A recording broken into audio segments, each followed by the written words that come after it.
So let's talk about one of my favorite ways to overhead press, and that's using a kettlebell, doing what's called a bell up press.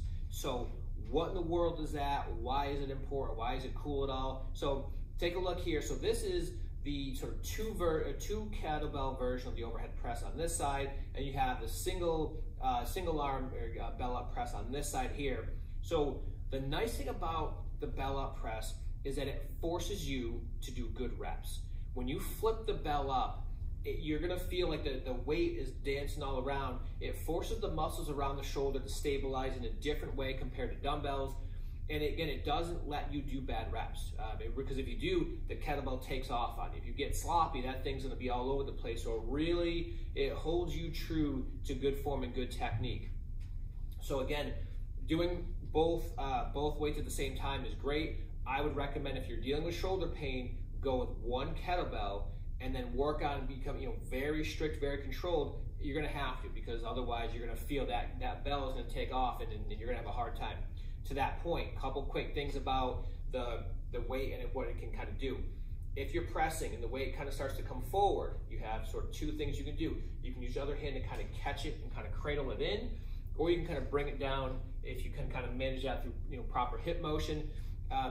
If it starts to go out to the side or behind you, let the thing go, okay? Don't try to press up, have it go here, and then try to pull it forward and save it. You're gonna wreck your shoulder. If your shoulder was hurting, it's gonna hurt worse.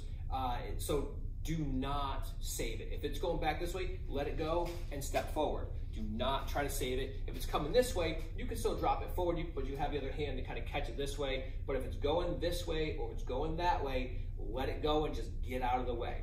So bell up pressing, it's gonna be less weight than what you would do with a dumbbell. So if you're pressing 45-pound dumbbells, you're gonna drop down, it's probably gonna be like a 25, 30-pound kettlebell, something like that, give or take. But it's gonna be a lot less.